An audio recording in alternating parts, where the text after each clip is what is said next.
শুরুতে জানিয়ে দেব ইউক্রেনে ভয়াবহ মিসাইল হামলা, রাশিয়ার শিশুসহ নিহত 10।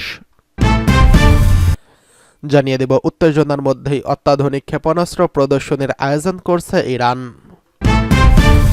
এদিকে জর্দানে গিয়ে আছড়ে পড়েছে ইসরায়েলি মিসাইল। জানিয়ে দেব ইউরোপের 3 দেশকে সতর্ক বার্তা দিল ইরান। সর্বশেষ জানিয়ে দেব কারফিউ জারির পরও শান্ত হয়নি মণিপুর। ইউক্রেনে ভয়াবহ মিসাইল হামলা, রাশিয়ার শিশুসহ নিহত 10।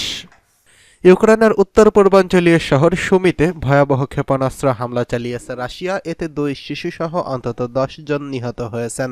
আহত হয়েছে আরও অর্ধশতাধিক মানুষ। হামলায় 8 শিশুসহ আরও 55 জন আহত হয়েছে বলে সুমি সিটি কাউন্সিলের টেলিগ্রাম মেসেঞ্জিং অ্যাপ জানিয়েছে। রাশিয়া আমাদের ভূমিতে ট্র্যাজেডি নিয়ে এসেছে, সামরিক প্রশাসন বলছে। রাশিয়ার নিক্ষেপ করা আরেকটি ক্ষেপণাস্ত্র গুরুত্বপূর্ণ অবকাঠামোতে আঘাত করেছে, যার ফলে শহরটি বিদ্যুৎহীন হয়ে পড়েছে। এদিকে উত্তেজনার মধ্যেই অত্যাধুনিক ক্ষেপণাস্ত্র প্রদর্শনীর আয়োজন করল ইরান। ইসরায়েলের সঙ্গে চলমান উত্তেজনার মধ্যেই অত্যাধুনিক সব ধরনের ড্রোন এবং ক্ষেপণাস্ত্রের প্রদর্শনীর আয়োজন করছে ইরান। এএফপির এক প্রতিবেদনে বলা হয়েছে, সম্প্রতি তেহরানে দেশটির অত্যাধুনিক সব ধরনের ড্রোন ও ক্ষেপণাস্ত্রের প্রদর্শনীর আয়োজন করা হয়। ইরানের আধা সামরিক বিপ্লবী গার্ড জানিয়েছে, এসব সমরাস্ত্রের মধ্যে এমন সব ক্ষেপণাস্ত্র ও ড্রোন রয়েছে যেগুলো সরাসরি ইসরায়েলে আঘাত হানতে সক্ষম। ইরানের নাগরিকদের ইচ্ছে ইসরায়েলের বিরুদ্ধে অপারেশন ট্রু প্রমিস 3 পরিচালনা করা হোক, 1-1 এর চেয়ে আরও বেশি শক্তিশালী হোক। এই অপারেশন সম্পর্কে নেতানিয়াহুর প্রশাসন কল্পনাও করতে পারবে না। সমরাস্ত্র প্রদর্শনী দেখতে আসা এক ইরানি বলেছেন, আমরা চাই অপারেশন ট্রু প্রমিস 3 প্রথম 2টি হামলার চেয়ে আরও ভয়াবহ হোক। হামলা এমনভাবে করতে হবে যাতে শত্রুপক্ষ বুঝতে পারে ইরানের সঙ্গে যুদ্ধে টিকে থাকা সম্ভব নয়। অপর এক ইরানি নাগরিক বলেছেন, আমি অত্যন্ত খুশি যে আমাদের প্রতিরক্ষা ব্যবস্থা আগের চেয়ে অনেক শক্তিশালী ও উন্নত হয়েছে, যা দেখে শত্রুপক্ষ আমাদের বিরুদ্ধে হামলা চালানোর বিষয়টি কল্পনাও করবে না। ইসরায়েলের বিরুদ্ধে পাল্টা হামলা চালানোর আহ্বান জানিয়ে আরেক ইরানি বলছেন, আমরা যদি জবাব না দেই তাহলে প্রতিপক্ষ আমাদের উপর আরও চড়াও হবে। তাই আমি সরকারকে বলতে চাই, ইরানের মাটিতে যারা হামলা চালিয়েছে তাদেরকে কড়া জবাব দেওয়া হোক। এদিকে ইসরায়েলের সঙ্গে চলমান উত্তেজনার মধ্যেই এমন সমরাস্ত্র প্রদর্শনী নেতানিয়াহু প্রশাসনের জন্য অনেকটা ভীষণ চাপ বলে মনে করছেন মধ্যপ্রাচ্য বিষয়ক রাজনৈতিক বিশ্লেষকরা। যুক্তরাষ্ট্রের জাতীয় গোয়েন্দা সংস্থার হিসেব অনুযায়ী মধ্যপ্রাচ্যের সবচেয়ে বেশি সংখ্যক ও শক্তিশালী ব্যালিস্টিক ক্ষেপণাস্ত্র আছে ইরানের কাছে। এই বিষয়ে ইরান জানিয়েছে, যুক্তরাষ্ট্র ও ইসরায়েলকে দাঁত ভাঙা জবাব দেওয়া হবে। এদিকে জর্দানে গিয়ে আশ্রয় পড়েছে ইসরায়েলি মিসাইল। এবার মিত্র দেশ জর্দানে গিয়ে আশ্রয় পড়েছে ইসরায়েলের একটি মিসাইল। এটি লোহিত সাগর উপকূলবর্তী শহরে আকবায় গিয়ে আশ্রয় পড়েছে। জর্দান থেকে অনলাইনে শেয়ার করা ভিডিওতে দেখা গেছে, এটি ত্রুটিপূর্ণ ইন্টারসেপ্টর মিসাইল লোহিত সাগরের উপকূলবর্তী শহরে আঘাত হানে।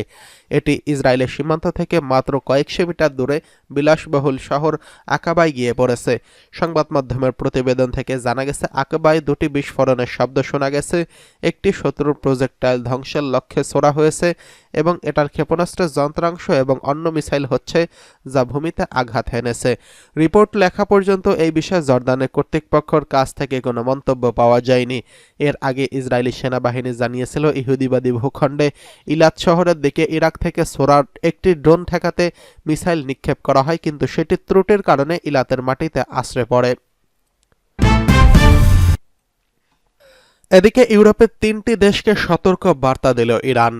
ইরানের আণবিক শক্তি সংস্থার প্রধান তার দেশের বিরুদ্ধে রাজনৈতিক পদক্ষেপ নেওয়ার বিষয়ে ইউরোপীয় ইউনিয়নের 3টি দেশকে সতর্ক করে দিয়েছেন এবং বলেছেন, ইরানের বিরুদ্ধে কোনো প্রস্তাব পাশ করা হলে স্বাভাবিকভাবেই তাৎক্ষণিক পাল্টা ব্যবস্থা নেওয়ার অধিকার ইরানের আছে। আন্তর্জাতিক আণবিক শক্তি সংস্থার প্রধান রাফায়েল গ্রোসি যখন তেহরানে ইরানি কর্তৃপক্ষের সঙ্গে আলোচনা চালিয়ে যেতে এবং পরমাণু ইস্যুতে বিতর্কিত সমস্যাগুলোর সমাধান করার জন্য ইরান সফরে এসেছেন, তখন কিছু মিডিয়া কূটনীতিকদের উদ্ধৃত করে বলেছে, জার্মানি, ফ্রান্স এবং ইংল্যান্ড এই সপ্তাহে আন্তর্জাতিক আণবিক শক্তি সংস্থার বোর্ড অফ গভর্নর্সের ত্রৈমাসিক বৈঠকে ইরানের বিরুদ্ধে একটি প্রস্তাব পাশের চেষ্টা করে যাচ্ছেন।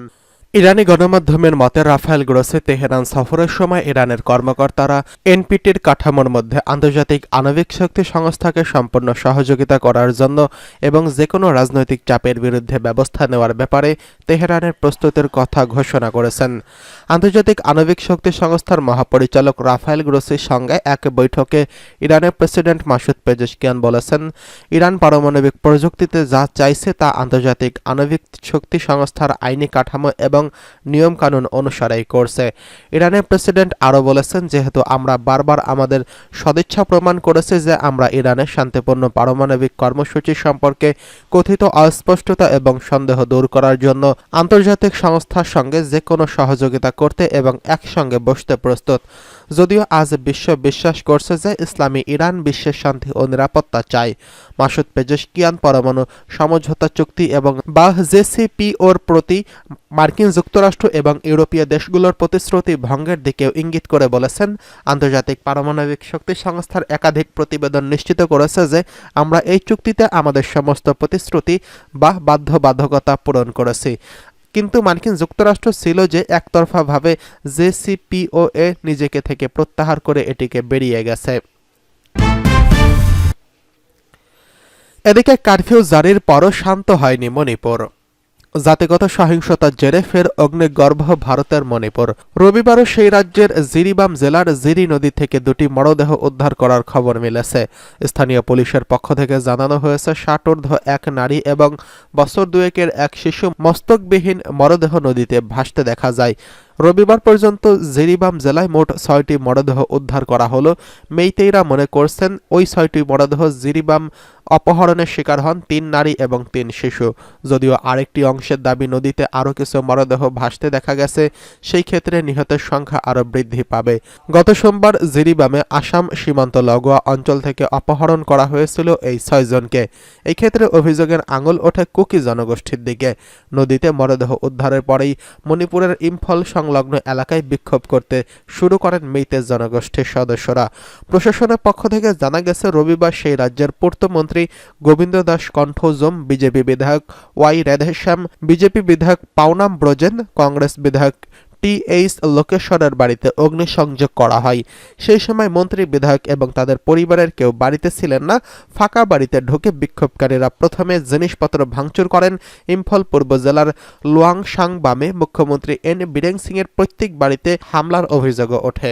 হামলা হয় মণিপুরের স্বাস্থ্য ও পরিবার কল্যাণ মন্ত্রী সাপম রঞ্জন, বিজেপি বিধায়ক তথা মুখ্যমন্ত্রী এন বীরেন সিংয়ের জামাতা আর.কে. ইমোর বাড়িতেও।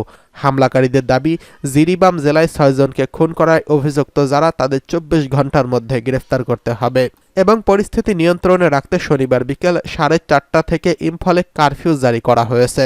ইম্ফল পশ্চিম, ইম্ফল পূর্ব, বিষ্ণুপুর, চোরাচাঁদপুর সহ 7 জেলায় ইন্টারনেট পরিষেবা বন্ধ করে দেওয়া হয়। নিরাপত্তাজনিত কারণে একাধিক বিধিনিষেধ জারি করা হয়। সেনাবাহিনী এবং আসাম রাইফেলসের জওয়ানদের এলাকায় মোতায়েন করা হয়েছে। বিক্ষোভে দমন করতে রাবার বুলেট, কাঁদানে গ্যাস ছুড়েছে পুলিশ ও নিরাপত্তা বাহিনী, কিন্তু তারপরও উত্তেজনা প্রশমিত হয়নি।